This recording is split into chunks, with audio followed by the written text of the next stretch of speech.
This is Outrageous History.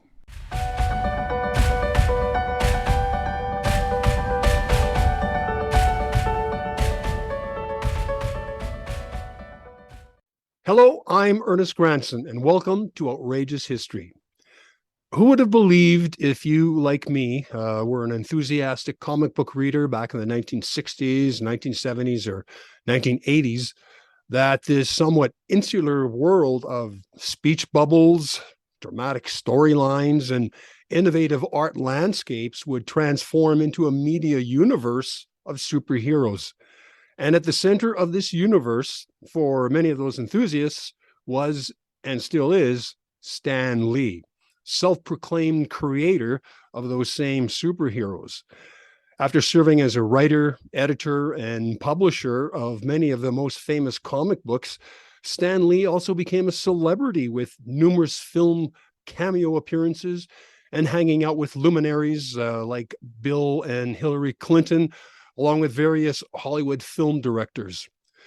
Despite his cultish fame, Stan Lee, who admitted he stumbled into his career in the comic book industry, led a life of turmoil and spent the last years of his life in misery. With us today to talk about the extraordinary life of Stan Lee is Abraham Josephine Reisman, a freelance reporter and essayist, writing for publications such as New York Magazine. Abe is the author of Stan Lee's biography, True Believer, The Rise and Fall of Stan Lee. Thanks for being here with us today, Abe. Oh, I'm so glad to be here. I was delighted to hear from you, and I'm eager to talk. Abe, at the start of your book, you quoted a number of celebrities like Tom Hiddleston, who starred in the Avengers, and Mark Hamill, Jimmy Kimmel, and Disney CEO Bob Iger, each of whom expressed admiration for Stan Lee. But as a biographer and reporter, you uncovered a number of disturbing facts and situations about Stan Lee's life. Now, you read those comic books yourself as a boy and actually met Stan Lee at a comics convention. How did you feel when you completed the book? How did I feel? You know, I felt a great deal of, gratification that I'd completed the work, but it was also like it was upsetting. It was the final chapter of the book chronicles Stan's final year and a half. And that year and a half was a pretty miserable one, as you alluded to. He was surrounded by a lot of people who didn't have his best interests at heart and were looking to bilk him. And his wife had somewhat recently, well, the last year and a half of his life is the chunk is marked by the death of his wife in 2017 and then his own death in 2018. That's the demarcation. And here's a story. I can't even remember if I've said this in an interview before, but I originally was going to write an epilogue for the book about the sort of afterlife of Stan Lee and what had happened since he had died. But I got to his death and I wrote 3 little vignettes of people I'd interviewed who knew Stan, describing what it was like to hear that Stan had died. And then I closed that chapter and I thought, okay, I'm going to write this epilogue.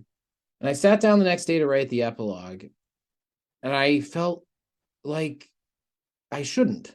I felt like it should just end with chapter 10, with that last chapter. I couldn't explain why. It just felt, even though this had been completely against my plan since the beginning of the book outline back in the day, to have this epilogue, I suddenly felt like I shouldn't do it. And so I consulted with a dear friend of mine, a fellow author, a woman named Sarah Weinman, who's a true crime genius, written a lot of books. I asked her what she thought I should do, and she agreed. She said, if you've gotten to the end of Stan's narrative, you've gotten to the end of the narrative. Like, you can do an epilogue, but you can also just end it there. There's no rule that says you have to get the audience completely up to the minute of when you ended the book, like, all the events that have happened after the death. So there's a roundabout way of getting at your question, which is about how I felt when I completed the book. The way I felt was, it was almost like staring into the void, because the book ends the way it does, I think, and the reason it felt the way it felt that it should end that way, because Stan wasn't really a believer. Stan was not, he was a believer in his own hype, but when it came to religion and the big questions of the universe, he was not much of a religious guy. And something I think that really comes through in the way the book ends is like, when Stan was dead, Stan was dead. It was over. That was the end of that story. It's extremely sad, but there's no, if you have an epilogue, it sugarcoats it. It gives you an opportunity to sort of smooth out the edges, even though weird things have happened. In the epilogue, you'd talk about how much people loved him, et cetera, et cetera. And it's not that I was trying to obscure that people loved him or that there were good things in his life. I tried to chronicle those as well. But I wanted this to be the story of Stan, not the story of the myth of Stan. I mean, the story of the myth of Stan is there, but I wanted the real narrative to be what actually happened. And so once you start talking about the afterlife, you're talking about the afterlife vis-a-vis a myth. And I wanted to kind of end it with that very real mortality, with just, he's gone, and that's the end of the story. That, I don't know if that makes any sense, but it felt like it should end there. And so there was a sense of sadness. I mean, I felt, grateful that I'd been able to have this opportunity to write this book and that it had gotten that far. But at the same time, you can't help but feel a lot of just not sometimes grief if you're a really big Stan Lee fan, but even if you're not, you can't help but feel empathy for the awful existence that Stan had in his final year and a half. And a lot of people want to look away from that. A lot of the people who don't read my book and insult it, a lot of times their complaint begins with the subtitle, with the rise and fall of Stan Lee. Even before the book came out, when nobody had read it other than the advanced readers, I would get messages on the Facebook page for the book with people who were furious with me for writing it, saying, rise and fall, he never fell. What are you talking about? And this was fascinating to me, because even if you don't read my book, all of the stuff, or the basic outline at least, of the elder abuse that Stan endured from 2017 to 2018, and arguably even before that, this was all very well publicized. It was in tabloids, it was in mainstream outlets. Lots of people were talking about how Stan was being abused in his final year and a half. That's a fall. If there was a fall, if ever there was a fall, that would qualify as one.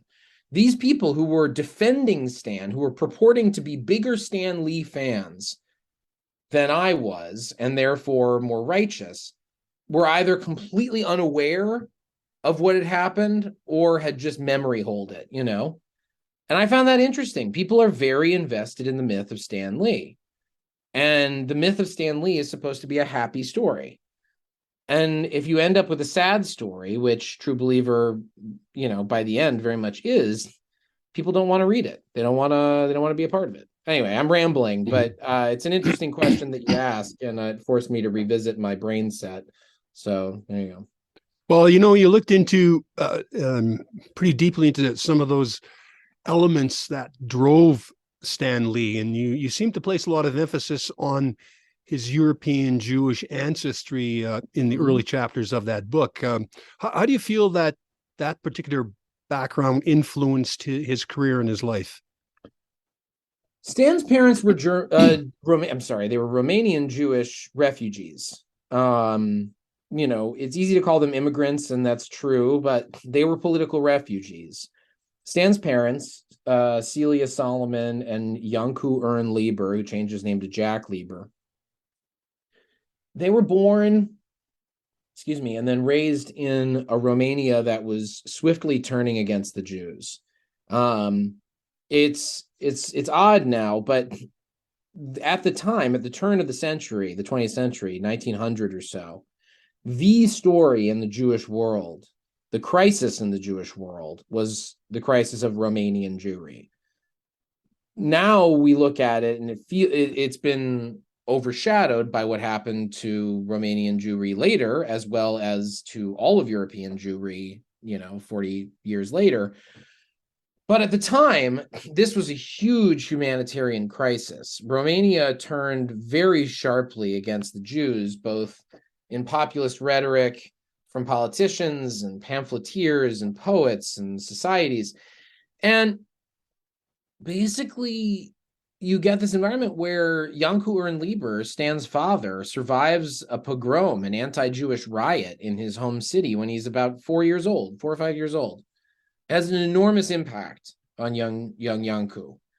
And Janku grows up to be Jack, who is extremely proud of being Jewish.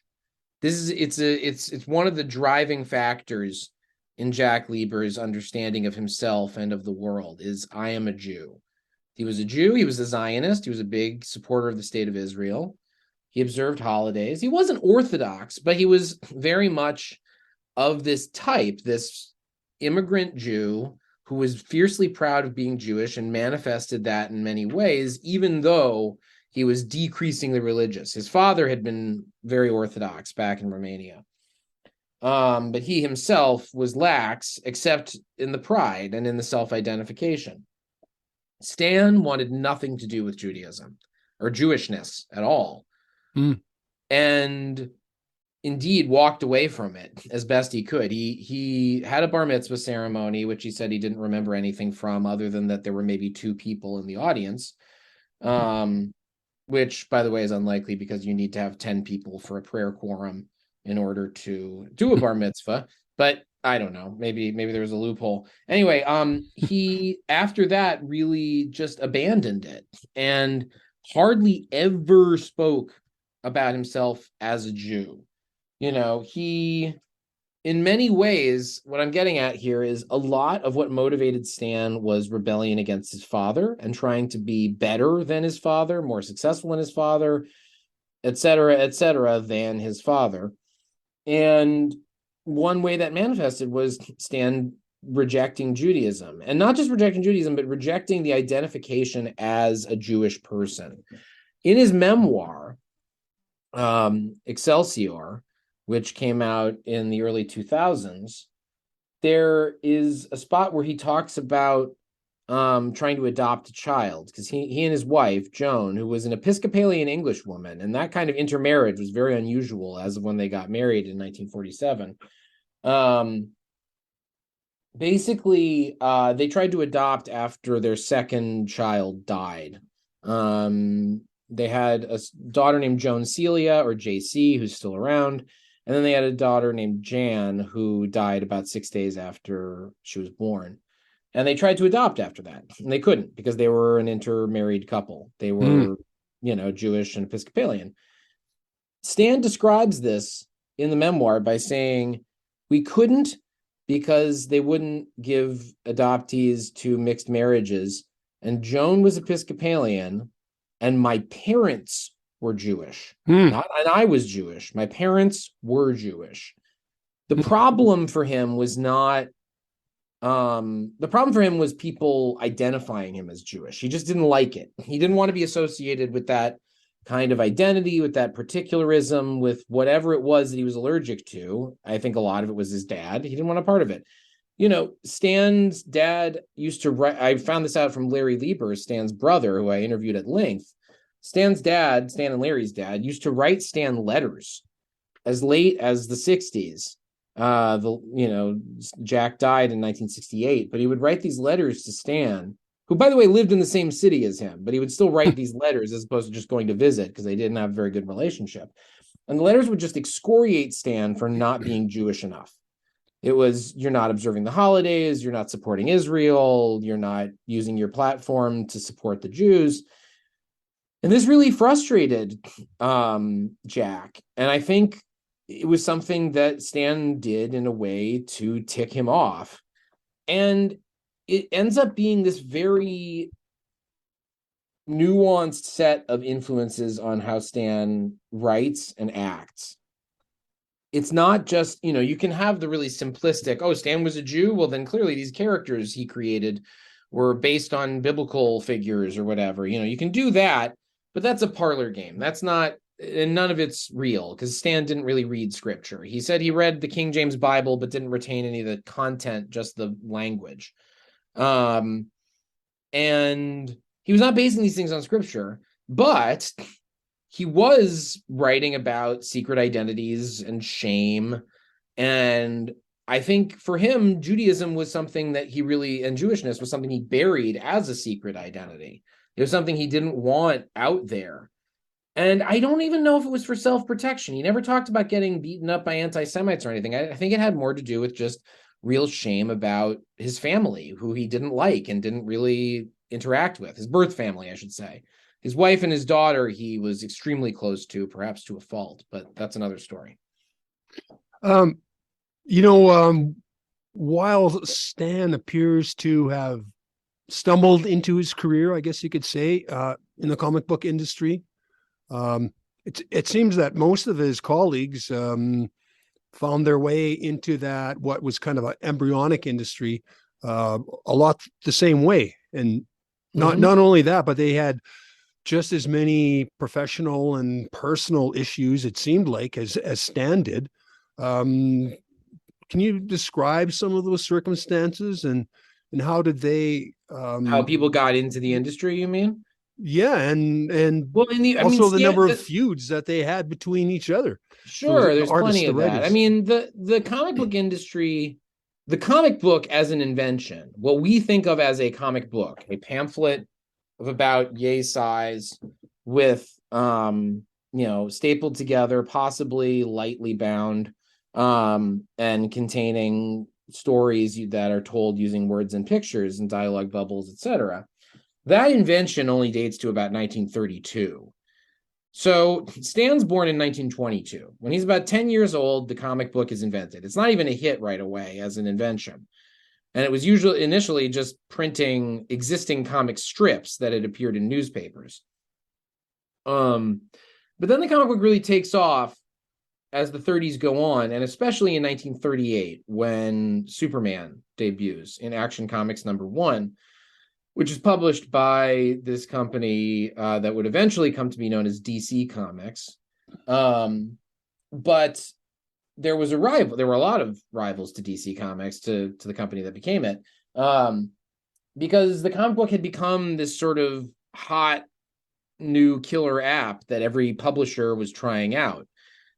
Kids loved them. They were cheap to make. The paper was really cheap. These were all publishers, I should say, who came from relatively disreputable backgrounds. These were pornographers and pulp magazine producers. Virtually all of them were Jewish. I should say, before I go any further, I'm Jewish, so anybody who has issues with the way I'm talking about it, at least don't think I'm from outside the tribe. But it was a very Jewish industry. It was sort of a Jewish immigrant industry. And that's how Stan ended up having a job in it. Stan had no interest. He read newspaper comic strips, but every kid did. That was not unique to him. And it wasn't even really fandom. It was just, this was something you did. You read that stuff. It was part of the mass media. But then, circa 1939, 1940, he gets a job at this company that is run by a man named Martin Goodman, also Jewish. And it just so happens that Martin Goodman is married to Stan's cousin. And it just so happens that Martin Goodman's second in command is Robbie Solomon, is Stan's uncle, Celia's brother. So the way Stan used to tell the story was that he had just seen an ad in the newspaper saying they were looking for people to work at a publishing company, and he decided he would go try his hand.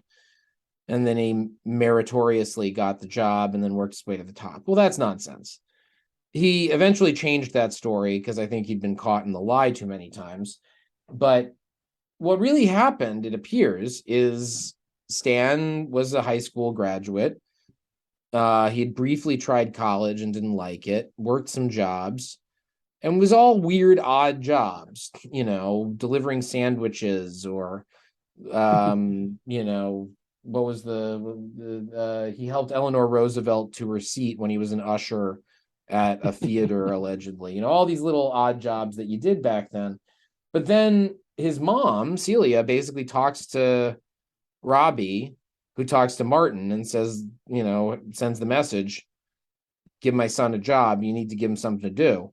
So it was just a classic case of nepotism. I'm not even saying that's necessarily bad, But Mhm. it was not the story that Stan liked to tell. Stan used to try and say that it was this meritorious thing, and it was not meritocracy, it was nepotism. He got an insider job, and he didn't know anything about comic books really. He was not an existing fan of them. So the funny thing is he kind of never became a fan of them as a medium. Throughout his life, up until the very end, if you talk to him in private, he would tell you he really didn't read comic books. He made them, but he didn't really like them particularly. And he had a low estimation of people who did read comic books. He sort of saw them as um, less refined or maybe less intelligent than people who didn't read comics. This is not, he wouldn't say this all the time, but there are times when he was even recorded. This isn't even just conjecture, saying, I don't understand why people read comic books. It doesn't make any sense to me. Um, so he kind of got this job accidentally, but a lot of people did because comic books were such a young industry and they were so fly by night that it's not like there was an existing adult fan base of comics. These were all things targeted at kids. These were all targeted at young kids, virtually all of them in the initial going. And so that meant the adults who were making them were not thinking of them as stuff for adults, and adults were not really reading them initially. So all of these guys who got in, they weren't getting in because of the love of comics that they had for the most part. Typically, they were getting in because it was just an available gig. And these comic books were produced in sweatshop like conditions very often. You'd have these packaging firms that would just say to a publisher, hey, you want comics? Okay, cool. We'll make you some comics and you can publish them under your publishing arm, and we'll make the actual content and you'll pay us. And that kind of stuff was just, it was an assembly line. I mean, you look at a lot of these so-called golden age comics, the golden age of comics being from 1933-ish to about 1950-ish, depending on how you define it. In that period, you read most of these comics are just garbage, and that was how they were being treated. They were just like, kids will read anything, I'll toss just some dumb ideas in here and we'll see what happens. It was very low effort. So these people were getting in kind of haphazardly. They were thinking, okay, maybe someday I'll be able to do storyboards for Hollywood, but this is a little thing to do on the side. Or like, maybe I'll get to be a newspaper comic strip artist, which was much more prestigious. It was actually a weirdly very prestigious job to be a comic Yeah. strip artist in a newspaper, because that was prestigious real estate. So maybe they're thinking they could do that. There were all kinds of motivations, but none of them were going, oh, I love comics. I shouldn't say none. Most of them were not saying, wow, I love comic books as a medium. I want to turn my fandom into creation. It was just, that was a job. Starting in the late 50s, you start to get people who grew up reading comics and are now old enough to make their own comics. So that's sort of the first generation of fan people coming in. But initially, it was just adults who didn't really have a lot of regard for it. Well, okay, if he with that kind of attitude that Stan Lee had and his colleagues, how is it that he attained this reputation as the creator, of what became the incredibly popular superhero concept? Yeah, well, he wasn't credited as the creator of the superhero concept. That goes back to Jerry Siegel and Joe Shuster, who created Superman, as well as any number of people before that. But he billed himself, and Marvel billed him as the creator of the Marvel pantheon, of like specifically the superheroes of the Marvel universe. And this, for your listeners and watchers, this is not, it's not Superman and Batman and Wonder Woman. Those are all DC. This is Marvel, which is Captain America, the X-Men, the Avengers, the Fantastic Four, and Spider-Man, most notably Spider-Man, who's sort of the transcendent Yeah. icon of that pantheon. And Stan always initially credited himself as the writer of the comics that these characters debuted in. And then as they got more popular and he started doing interviews, he would credit himself as the person who came up with the idea for these characters or for relaunching the brand. By the end of his life, he'd started saying he was the co-creator, but that was only because of lots of years of criticism from former collaborators and the threat of possible legal problems. He started saying co-creator, but even then, he wrote in his memoir that he thought he was being generous by saying co-creator, and that he thinks the person who came up with the initial idea is the person who should be called the creator. So he was clearly talking about himself there. But the trouble is, we don't have any evidence that he actually came up with these characters. I can't prove that he didn't, but there is absolutely no evidence supporting the idea that he did.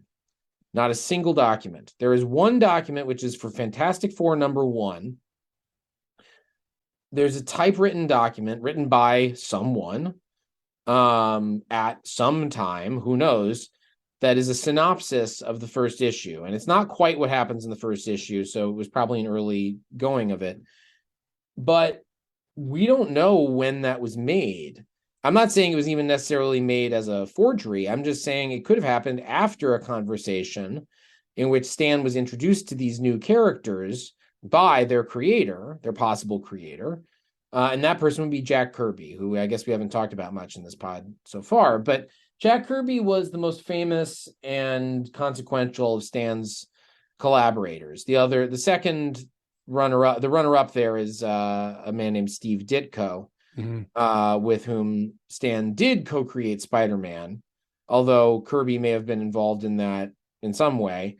But Kirby is most known for collaborating with Stan on a lot of the characters I just named, whether it's allegedly co-creating the Avengers or the Fantastic Four.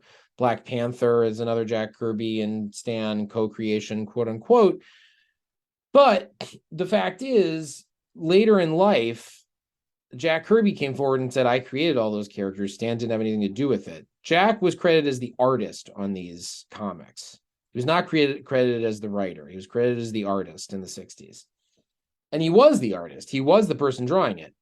But the fact is, the comics were being made by this slightly arcane, roundabout method that now is called the Marvel method, where, long story short, Stan was not writing anything until he was filling in dialogue and narration bubbles. Not the lettering was actually done by somebody else, but he was typing out what he wanted to go in the narration and dialogue bubbles after the art had already been drawn and finished. And the art was drawn and finished by the artists who, in doing so, were coming up with the plot and twists and emotions and all of the things that are in the story. The origin point of these issues was these story meetings where Stan and the quote unquote artist, who really was a writer / artist, would meet and talk about what was going to happen, or they'd talk on the phone. But even by Stan's own admission, before he changed his story, early days when he was just getting interviewed by a fanzine, he admitted that, sometimes Kirby would just tell him what was going to be in an issue, and that Kirby was coming up with just as many ideas as he was, if not more. And if Stan was willing to admit that, who knows what the actual truth was, I mean, if he's willing to even stab in that direction, one has to wonder. He later changed his story, like I said, but there is this lingering question of, did Jack Kirby actually create all these characters from whole cloth? Because Jack had a long history of creating characters and writing comics. He'd already been doing that since the 30s. I mean, he and this other guy, Joe Simon, co-created Captain America. And, he co-created the concept of the romance comic. He did a lot of creation. He already created 2 characters based on Thor, based on the Norse god Thor, before the superhero Thor was debuted. And that was allegedly a Jack Kirby sole creation as well. So anyway, this is a very long roundabout way of saying Stan is credited as the creator of these characters because Stan said so. And because Marvel, which was never owned by Stan, it was always owned by other people, saw it as advantageous to say that a staffer, their editor-in-chief, in fact, that's what Stan was, had created these characters. It was financially and legally advantageous. Because if a freelancer, which Jack Kirby was, had created these characters, then they'd be in legal hot water. And sure enough, eventually they were. There was a case that the Kirby family, the Kirby estate, brought against Marvel that almost went to the Supreme Court. But that's far ahead. Well, look, if we accept that Stan had, I'd say, stretched the truth or maybe bent the truth a little bit, what would you consider then his role in today's widely expanded universe of superheroes, which Well, we're constantly being bombarded? I will be the first to say there would be no Marvel explosion like we have now without Stan. I just don't know that it was because of his creativity. What I can say is his salesmanship and his rapport with readers was unparalleled. No one else in comics had that kind of charisma and just pure advertising prowess in the 60s. His instincts started to fail him a bit as time went on, but in the 60s, despite the fact that he was in his 40s during the 60s, he really connected with teenagers and young people. He really knew how to get product into their hands and how to make them addicted to it. One of the innovations that we can give credit to Stan for, it seems, is this notion of the shared universe. All of these superheroes existed within one universe where they interacted with each other and their stories influenced each other's stories. So something that happened in the series about the superhero Daredevil would influence what happened in the series Spiderman, and there would be little editorial notes saying, hey, if you don't know what they're talking about here, that's because you didn't read Daredevil number 16. And, then all of a sudden you're running back to the newsstand to go buy Daredevil number 16. And then you're reading every issue of Daredevil because you want to make sure you don't miss anything that might happen in Spider-Man or the Avengers or whatever. It became this addictive technology, this shared universe, this continuity. And that was all Stan. Jack didn't even like the shared universe. Jack never took credit for that. And Stan was the editor-in-chief. He was the one managing all of these stories and making sure all of them synced up that way. And then beyond that, he was great at talking to the press. He gave a good quote like nobody's business. He was very charming. And then perhaps above all, and you read the comics back then, I'd actually be curious for your thoughts on this. When I interviewed people who had read the comics in the 60s, I would ask them, what kept you coming back? Like, what was your favorite part of Marvel in the 60s? And I don't know if this is true for you, but for the majority of people who I asked that question, when they responded, they'd say, oh, the letters pages. It was the letters pages. The letters pages were we loved the comics, don't get me wrong, but the thrill was getting to the letters page because it was the proto-internet. It was a message board. It was Twitter. You'd write letters to Stan, and it wasn't just a letter to the editor, which was how comics had previously published letters on the occasions when they had. It was Dear Stan or Dear Stan and Jack, Dear Stan and Steve, whatever. You would feel like you were interacting with them, and you were, because Stan really read those letters. Stan skimped on a lot of aspects of his job, but when it came to answering letters and writing the stuff that went in the back pages, that went in the bullpen bulletins and the letters pages, he really put effort into that he loved, and he was extremely good at it. People would read these letters where like he would just very lovingly do put downs of people, and it was like, you'd write in a letter saying, hey, I think Spider-Man should get a plane, and he would answer the letter in the next issue saying, he just put down a down payment on a 10-speed bike. You think he's going to be able to buy a plane anytime soon? It was like this goofy little thing where he was very good at speaking to the youth for a brief time. And then eventually, a lot of those instincts started to slip, but we wouldn't have this Marvel explosion in the 60s, which then leads to the Marvel extra big explosion in the 2000s when the movies start really happening. We wouldn't have either of those without Stan. Yeah, you pointed that out where you said that the fact that the superheroes could come together at the same time, that might have been a minor point at that time, but You Now it's said the huge. story was the seed that grew into a framework that fundamentally changed popular fiction on both the page and the And the screen, which screen. affects us all today. Totally. I know. This is one of the reasons why I felt like this was a book worth writing, was that model really took over and in some ways broke up Hollywood, or not broke up, but like sort of smashed up the way things were done and replaced them with this new model, where everybody's trying to have a franchise. Everyone wants to have a shared universe. It's less rabid now in Hollywood for that these days than it was when I wrote the book.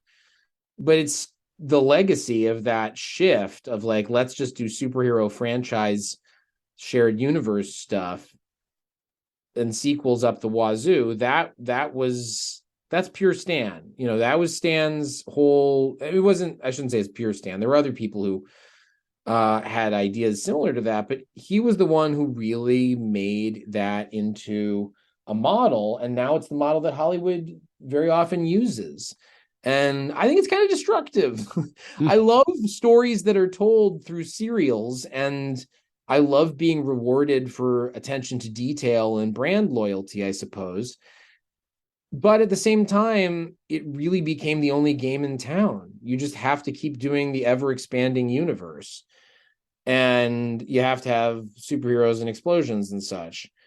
This is just the model now. And I wish there was more room for other kinds of art, but it just gets crowded out in the marketplace. Yeah, my creativity has kind of taken a back seat.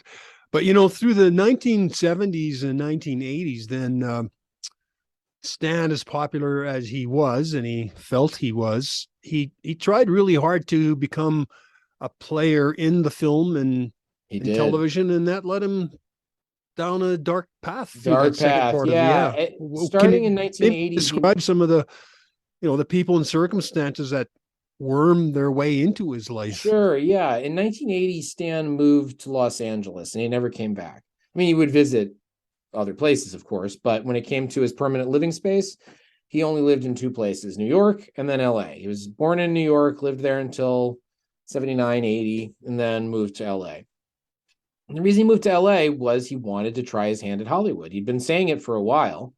And throughout the 70s, he'd even been working on scripts. He worked with Alain Resnais, the great director of Last Year at Marienbad, who was a genius and really loved Marvel's comics and thought, okay, Stan and I should collaborate together and make something. And it never went anywhere. They were never able to get it off the ground. And he worked with Lloyd Kaufman, who later founded Troma Films, and they were unable to get anything off the ground. So in 1980, Stan leaves behind his role as the as like, well, he really stops caring much about what's happening in the comics and decides, I'm gonna go on the West Coast. I'm going to open up this Marvel Productions out, which eventually becomes Marvel Studios. But it's this operation, an outpost that's just trying to get Marvel stuff licensed. It wasn't even trying to make its own stuff necessarily. Initially, it was just, how do we get this licensed so people who have real names will make stuff based on Marvel. And there were like minor successes. They had some cartoons. It was mostly cartoons. There was the live action Hulk, the Incredible Hulk TV show with Lou Ferrigno and Bill Bixby. But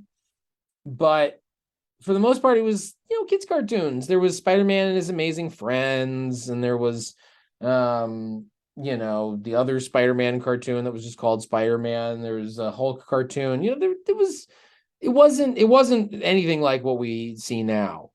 There was a Howard the Duck movie in the mid 80s. That was about as big as it got. And there were terrible made for TV movies about Captain America and such and such. It was really kind of a disaster area. And Stan just wasn't good at navigating Hollywood. He didn't really, what he was selling, they weren't buying. For one thing, it was very hard to make a superhero movie back then, because the technology just wasn't there. The special effects couldn't really come off in the way that you need them to. but that was all he really was bringing to the table, was let's do some superheroes. Well, that's what Marvel was bringing to the table. He was simultaneously pitching movies that had nothing to do with superheroes, but they were not terribly great ideas. You can see a lot of the pitches in his personal archives, which are available to the public in the University of Wyoming. And they're all just sort of these trashy derivative ideas. His Hollywood ideas did not get off the ground. And when you take a look at them, not to be too judgmental, but you can see why producers were not that interested. And eventually that leads to him being kind of washed up and alone in Hollywood. And that is a position, and old. And he had some money. He had a fair amount of money, in fact, but not nearly as much as you'd think, because he didn't own these characters. So even when the movies took off, he was not making any money off of them, off of the movies, that is.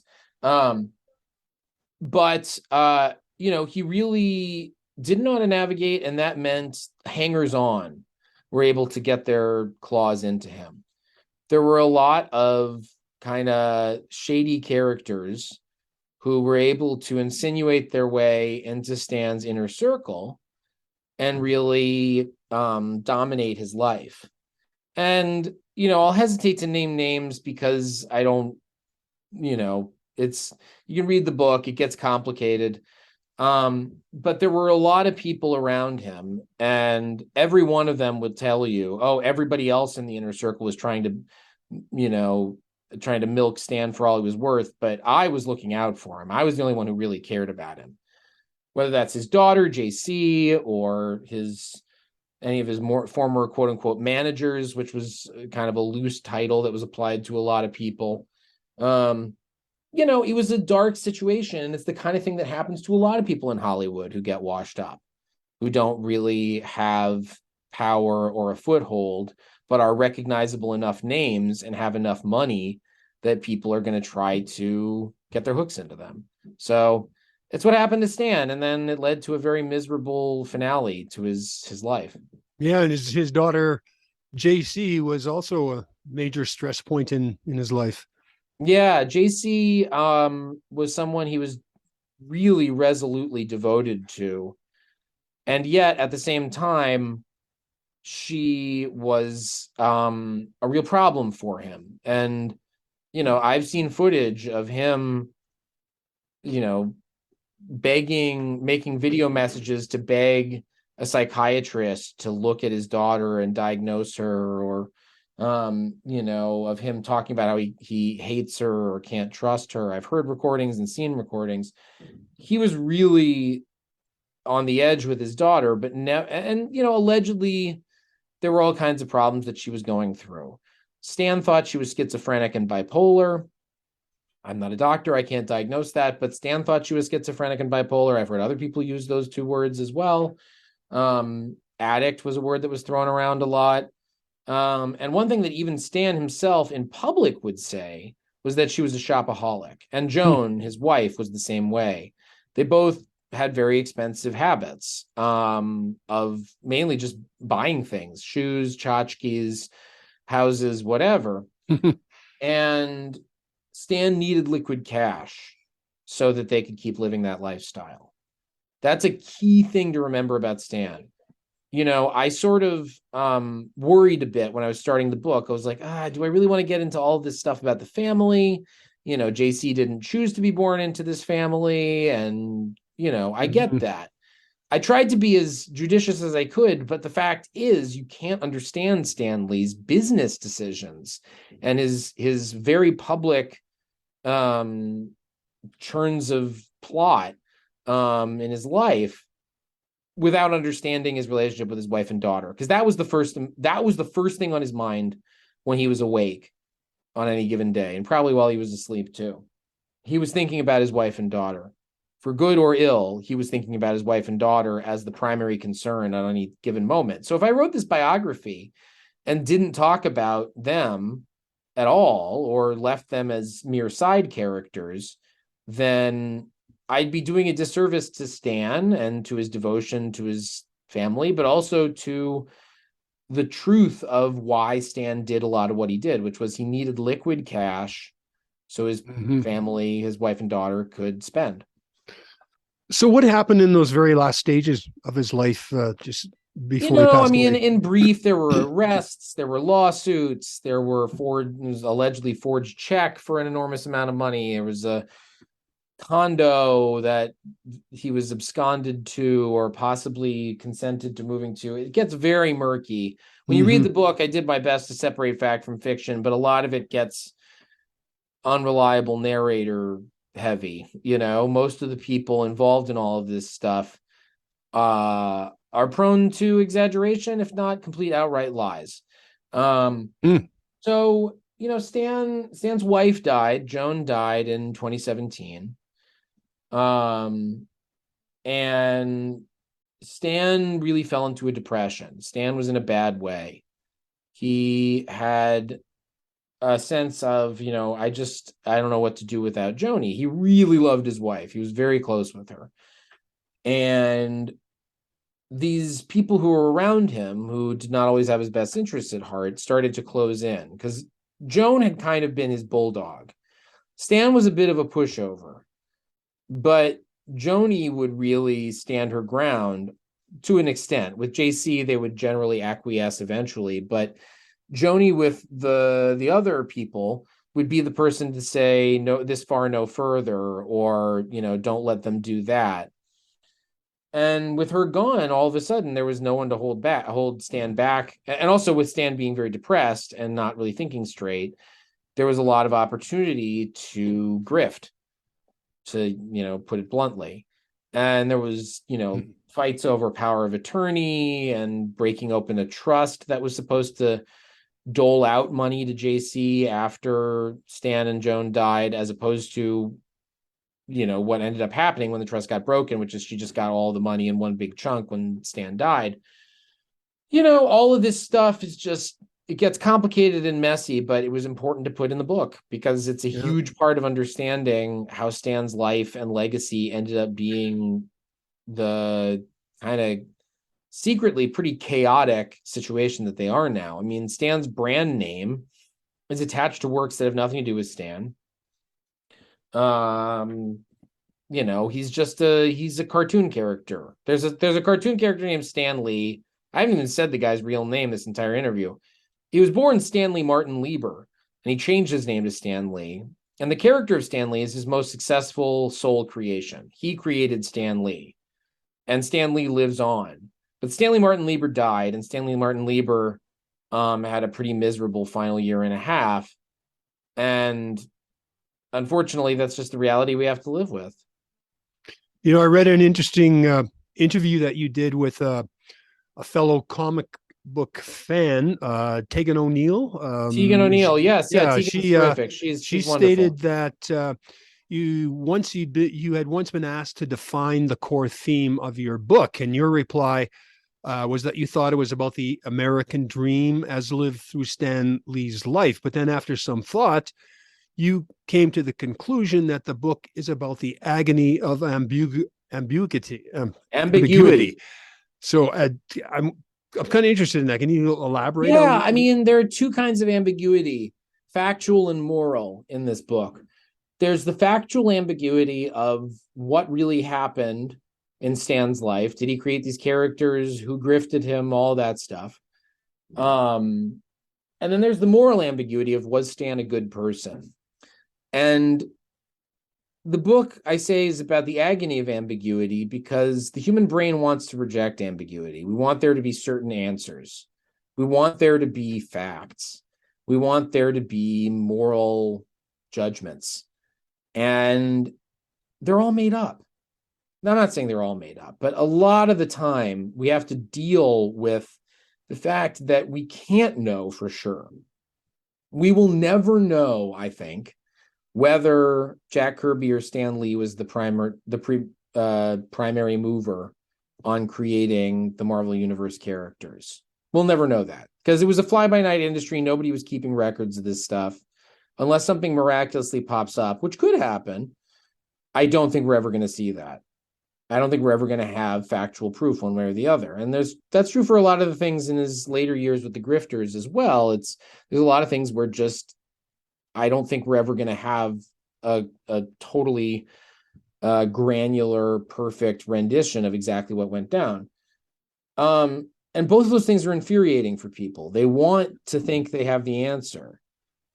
But then there's also the moral ambiguity, because people want to love Stan Lee. They want him to be their hero. Not everybody, but a lot of people want Stan Lee to be this powerful figure in their life that they turn to when they need him. And that rests on the idea that Stan is a good man. And people got mad at me for this book because they felt like I was saying Stan was a bad man. I'm not saying Stans are good or bad. I'm saying this is about the agony of the fact that you can never really label somebody good or bad. It's about the agony of the fact that everyone is an extremely complicated little mishmash of contradictory impulses, biases, and self-defense techniques. It's unfortunately just how the world works. I'm not saying that to be coy or to avoid my work as a journalist. I turned up as much as I possibly could that was factual. But the core questions that really matter: was Stan a good person? And did he create the Marvel Universe? Those two things I don't think can ever be answered. And I think this book is about living with that agonizing ambiguity. Well, Abraham, it's been a fascinating, if somewhat disturbing story, but a great job in digging up all that relevant background for this biography, and setting the record straight for many of the facts. So we appreciate you explaining some of those facts for us. But before you go, you also have another biography in the works about another outrageous personality. Quickly tell us about that. Sure. Yeah. This upcoming March 28th of this year, the Tuesday before WrestleMania, I will be releasing a biography of pro wrestling entrepreneur and major Republican operative Vince McMahon. The book is called Ringmaster: Vince McMahon and the Unmaking of America. I'm very proud of it, and there are parallels with Stan, but it's a much more operatic story than Stan's story was. Stan was something of a Greek tragedy. This is kind of an origin story. The Ringmaster, that is a bit of an origin story and morality play. And it's I'm very proud of it. I hope people will pick it up. It comes out March 28th, and you can learn more at ringmasterthebook.com. Or you can learn about it at my website, which is abrahamreisman.com, and that's I before E. Well, another big idea story you have there. We look forward to seeing that on the shelves and on the courier trucks too, I guess. Yeah, I suppose. Yeah. Well, thanks once again, Abe. And I thank all of you for tuning into Outrageous History. Remember, for additional information about this and other podcast topics, as well as more information about our authors and historians, just log on to www.outrageoushistory.com. Outrageous History is produced by Northern Flicker Media.